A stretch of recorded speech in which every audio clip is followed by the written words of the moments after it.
It was a quiet night. The city streets were nearly empty. Streetlights glowed orange as Officer Jordan Miles drove home in his police car. He was tired. It had been a long shift, 12 hours, no real rest. But he felt proud. He had helped a mother find her lost child. He had helped a man having a heart attack. He believed in doing the right thing. Jordan wore his uniform. His badge was on his chest, his name tag clear. His skin was dark, and his heart was honest. He turned into a quiet road just 10 minutes from home. And that's when it happened. Red and blue lights flashed behind him. Sirens screamed. Another police car. Jordan looked in the mirror. Then another car joined. Then a third. "What's going on?" he whispered. "A dangerous mistake." Jordan slowed down and pulled over. He stepped out of the car, hands raised. "I'm Officer Jordan Miles," he said calmly. "Badge number 2087. But the other officers didn't listen. "Get on the ground," one of them shouted. Jordan froze. "I'm on your side," he said. "I work downtown. Check my ID." One officer aimed his gun straight at Jordan's head. Another officer grabbed his arms and forced him down. His face hit the ground hard. Blood touched his lip. Jordan didn't fight back. He stayed still. His heart was racing. His mind was spinning. Why were they doing this? No one listens. They searched his car. They took his wallet, phone, and badge.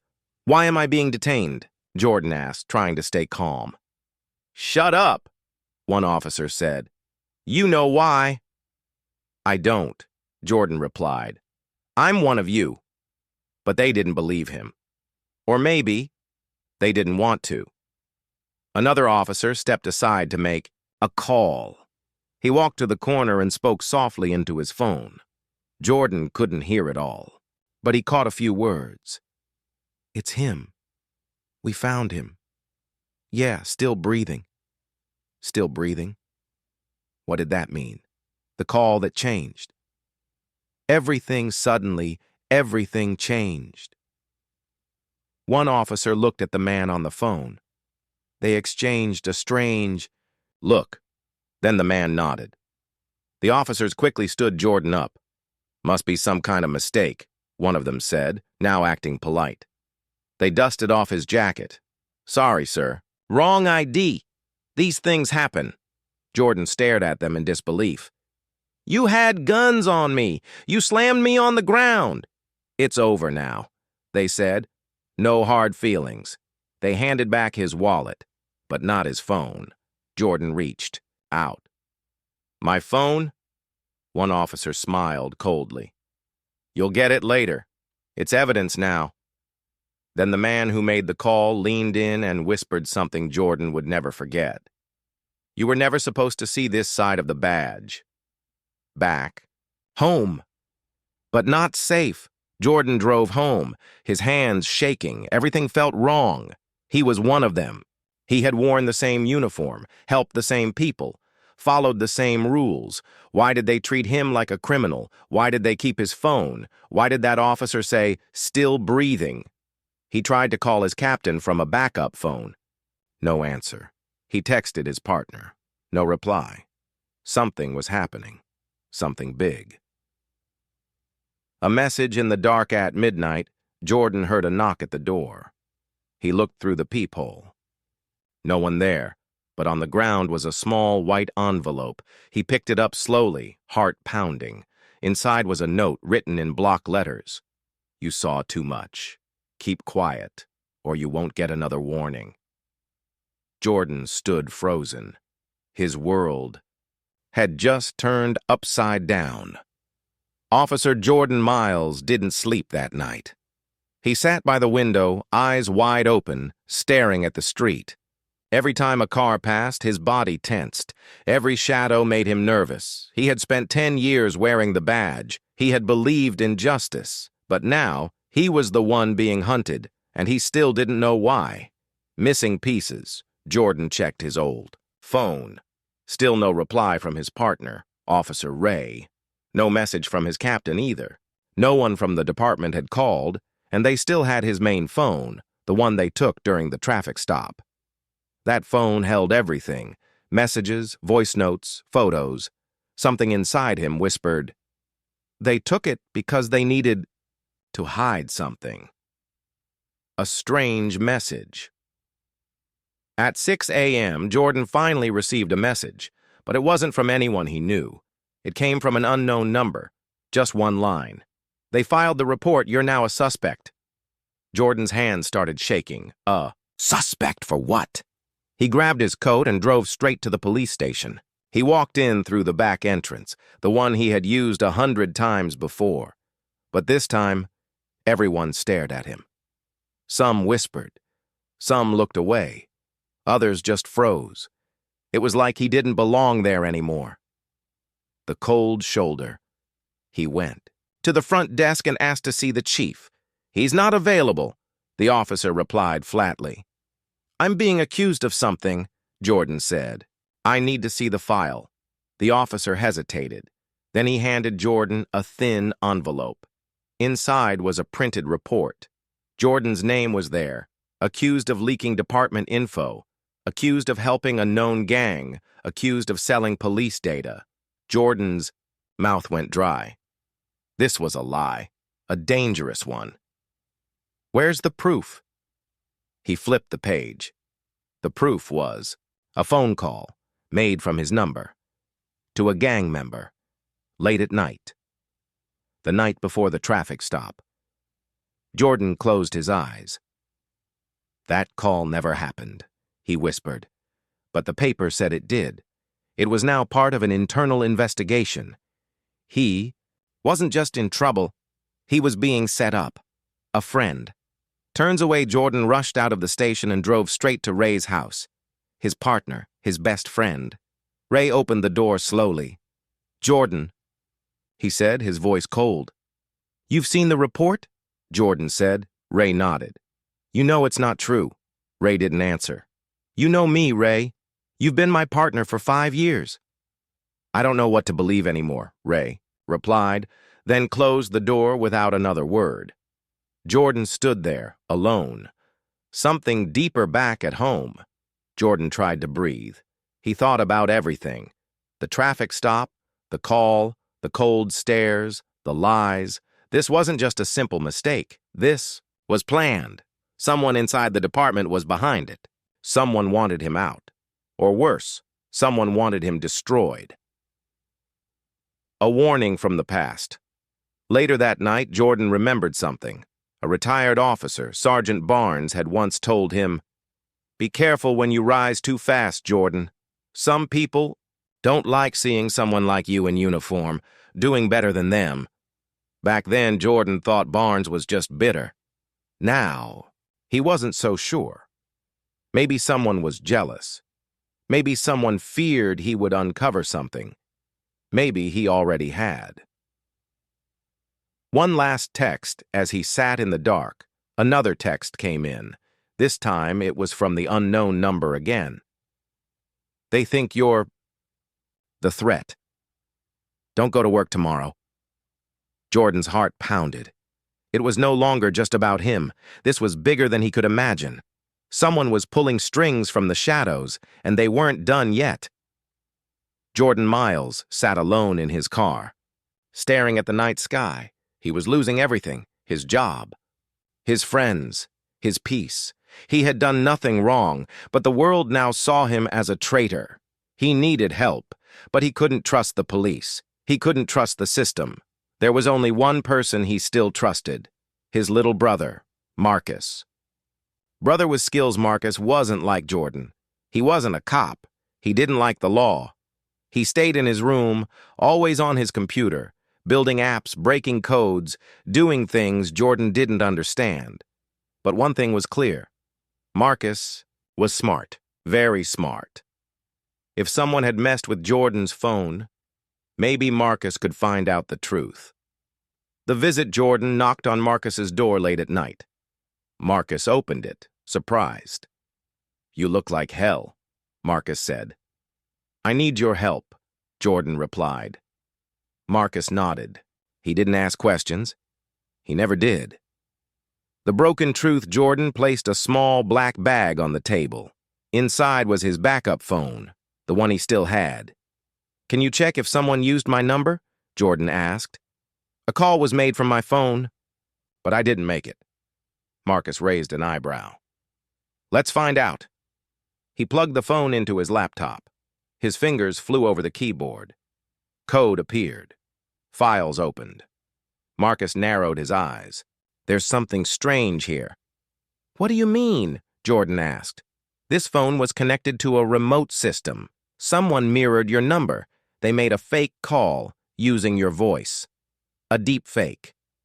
Call Marcus tapped a few keys and played a recording. It was Jordan's voice, clear, calm, but Jordan had never said those words. "I'll send the files tonight," the voice said. "Make sure the cache is ready." Jordan felt sick. "That's not me," he whispered. "But it sounds exactly like you," Marcus said. "They used AI, a deep fake voice." "Why?" Jordan asked. Marcus looked serious. "To frame you." Digging. Deeper, Marcus searched through deleted files. "What are you looking for?" Jordan asked. Marcus didn't answer at first. Then his eyes widened. "I found something," he whispered. "A ghost file, hidden deep. Someone sent a message to your phone the night before the traffic stop." "What message?" Marcus clicked it open. It was short. "He's getting too close. Handle it before he talks." Jordan felt the air leave his lungs. It wasn't just a setup. It was a plan. Someone inside the department thought he knew something. Something dangerous. What had he seen? Jordan tried to remember. What had he come across? Then it hit him. 2 weeks ago, he had been assigned to review old reports. One report stood out. A strange traffic stop where drugs went missing. Body cam footage was erased, and the officer in charge was promoted the next day. Jordan had saved that file to review later. But now, it was gone, deleted from the system. Maybe that was what started all of this. The pieces start to fit. "They're scared of you," Marcus said quietly. Jordan nodded. "Because I know the truth. They want to ruin you before you speak."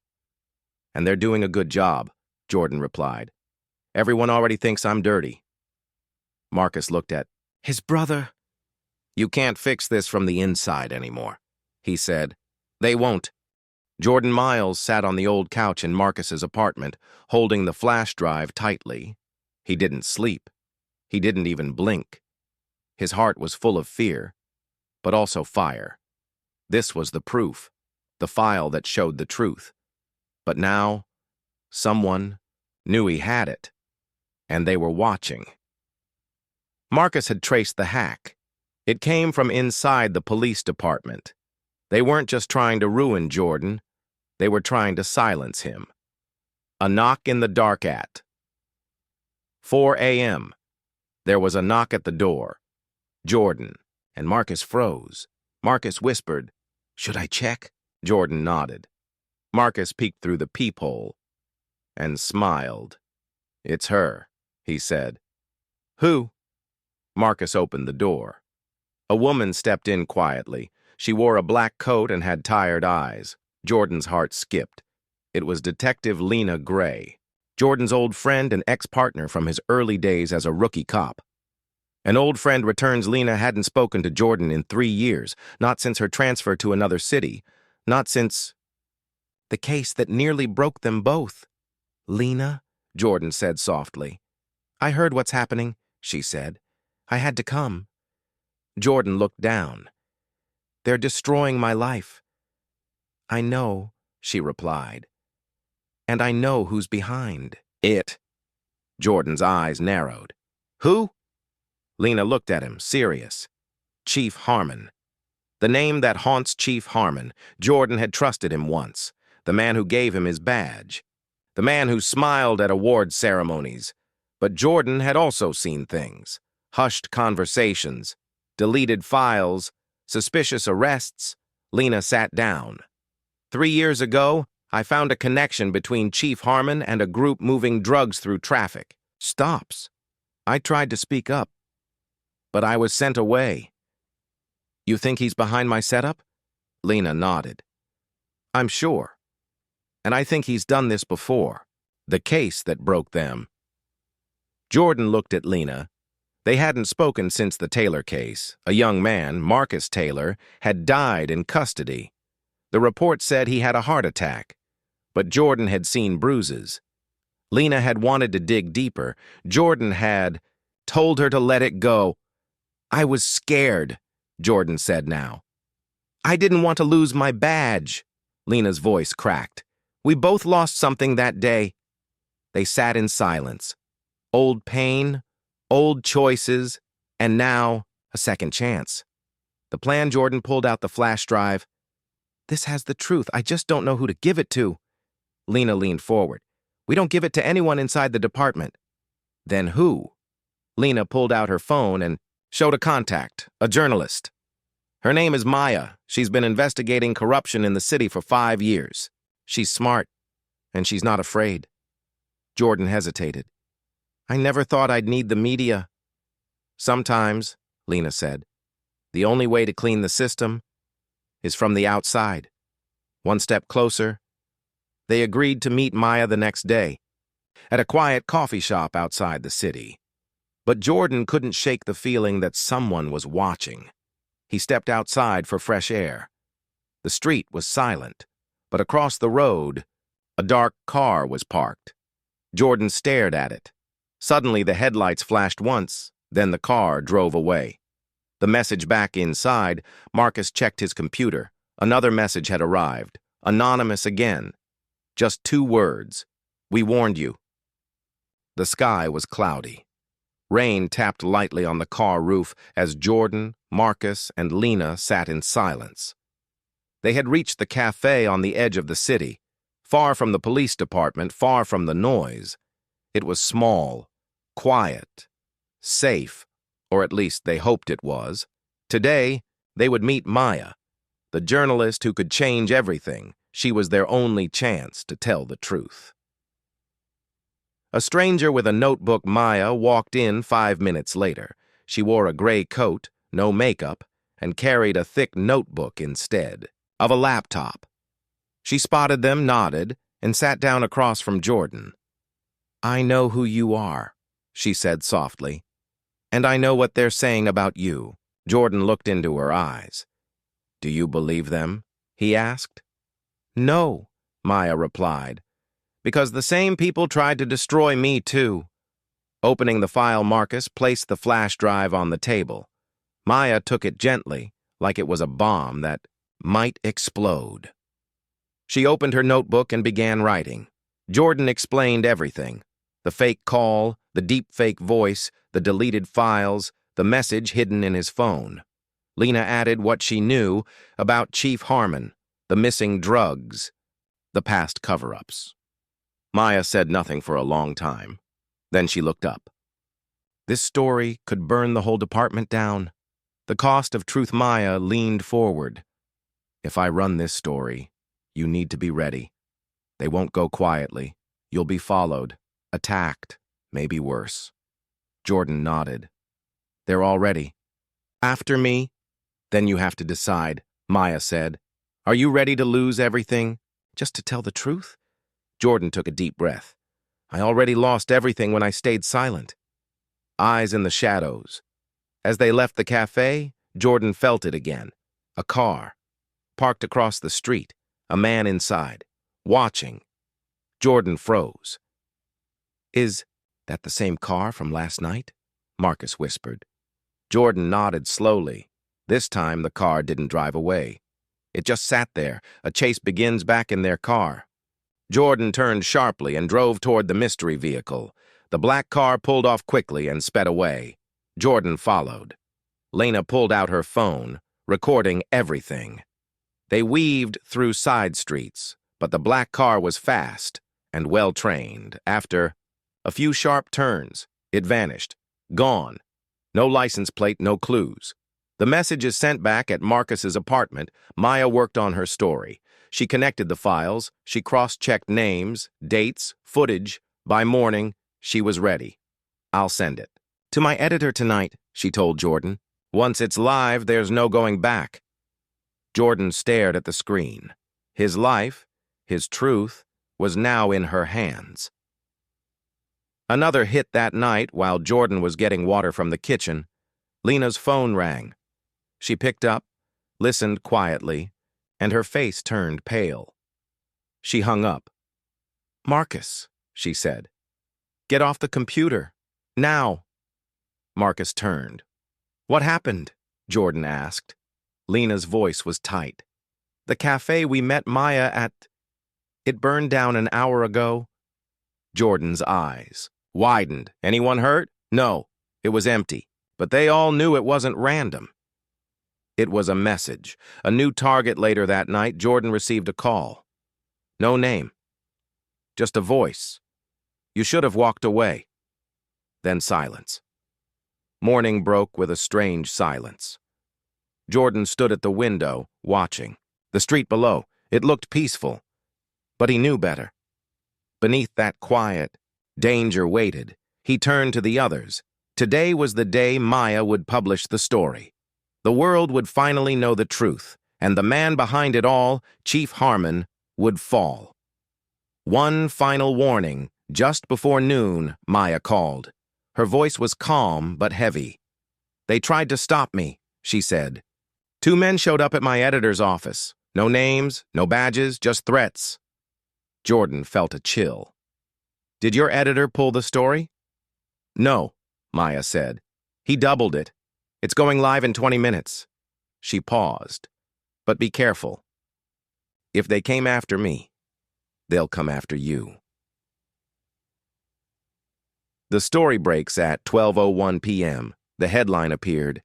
"City's top officer linked to drug scandal, framing, and deepfake cover-ups photos." Voice files, secret documents. All of it was there. Maya didn't hold back. Jordan's fake call, the missing evidence, the threats, the file Lena had saved. It spread like fire. News channels picked it up. Social media exploded. Chief Harmon's empire began to shake. The department reacts by 3 p.m. The police station was a storm. Protests started outside. Reporters filled the sidewalks. Officers inside looked at each other with fear and confusion. Some whispered Jordan's name, others tried to delete emails, hide files, but it was too late. Truth was out, and the people were watching. Chief Harmon speaks at 4 p.m. Chief Harmon held a press conference. He stood in front of flashing cameras, trying to smile. "This is a lie," he said. "A personal attack by a former officer who couldn't handle the pressure." But his hands shook, his eyes darted, and behind him, two internal affairs officers stood, stone-faced. Reporters asked tough questions. Why was evidence deleted? Why? Was a call made from Officer Miles's number without his knowledge? Why was the cafe fire never investigated? Harmon had no answers. Only sweat, only fear, a betrayal. Revealed back at Marcus's apartment, Lena was on her laptop, watching the news. Suddenly, her face changed. She turned the screen. A new video had leaked. This one from inside the department. It showed Chief Harmon in his office talking to another officer. "Take care of it. Make sure Miles never wears that badge again." It was real. Someone inside had leaked it, the final nail. The leader falls. Within an hour, Chief Harmon was suspended. By evening, the mayor announced a full investigation. FBI agents arrived at the police building. Files were seized, computers taken. Jordan sat on the couch, silent. It was happening. The man who tried to destroy him was now the one falling. The cost of justice. But victory didn't feel like joy. Jordan still couldn't go outside. He still got threats. People still doubted him. He had told the truth, but it came with a price. He had lost his badge. His name was still in the news, and somewhere in the city, some of Harmon's people were still out there, watching, waiting. One last choice that night. Lena sat beside him. "You could leave. she said. Start over in another city. Live quietly. Jordan looked at her. No, he said. I'm staying. Why? He looked out the window. Because someone has to rebuild what they broke. 1 week had passed. The city had changed. The streets were louder, not with sirens but with voices. Protesters held signs outside City Hall. People demanded justice, reform, and answers, and at the heart of it all stood one man. Jordan Miles. The badge that broke Jordan no longer wore a uniform. His badge had been taken the day he was arrested, but now people didn't call him officer, they called him hero, and that felt heavier than any badge. Not because it brought power, but because it brought responsibility. A visit to the station one morning, Jordan returned to the police station. Not as an officer, not as a suspect, but as a citizen. Some officers looked away in shame. Others nodded in respect. He walked slowly to his old locker, now empty. Lena walked beside him. This place almost broke you, she said. Jordan smiled slightly. Maybe, but now it's going to change. A Voice for the Voiceless Maya's article had inspired more people to speak up. Other officers came forward. So did citizens who had been hurt or silenced. One woman cried on the news, saying, I thought no one would ever believe me until Jordan spoke. It was no longer about one man. It had become a movement. An offer days later, the mayor called Jordan to his office. He was nervous, but calm. The mayor shook his hand. Mr. Miles, he said, you've done what few people could do. You exposed the truth most were too afraid to touch. Jordan nodded, unsure what to say. The mayor continued, we're rebuilding, cleaning house, and we need someone to help lead that change. Jordan looked up. You want me back? Not just back, the mayor said. We want you to train the next generation, build something better. A hard decision. Jordan sat alone that night thinking, could he really go back? Not as a cop, but as a teacher, a guide? Could he trust the system again? He thought about his parents, about the young officers watching him, about the people who still feared the badge. He thought about Marcus, about Lena, about Maya. They all believed in him. Now, he had to believe in himself. The first class a month later, Jordan stood in front of a small group of new recruits, young faces, hopeful eyes, some nervous, some proud, all watching him. He spoke slowly. My name is Jordan Miles. I once wore this badge, then I lost it. Not because I broke the law, but because I refused to break my soul. The room was silent. He continued, if you're here to show power, leave. But if you're here to protect, to serve with truth, stay. Because we're going to build something new. One final surprise. As the session ended, Lena walked in with a small black box. She handed it to Jordan. What's this? He asked. Open it, she smiled. Inside was a clean, shining badge. His name, his number, and a word beneath it, honor. Jordan stared at it, but didn't pick it up. Instead, he looked at the recruits. He handed the badge to one of them. A quiet, young woman in the front row. You'll earn yours, he said, and when you do, protect it. Hope lives here. The camera zooms out. Jordan stands in the training room, sunlight falling across his face. No uniform, no rank, just a man who once lost everything and chose to rise again. This is how healing begins.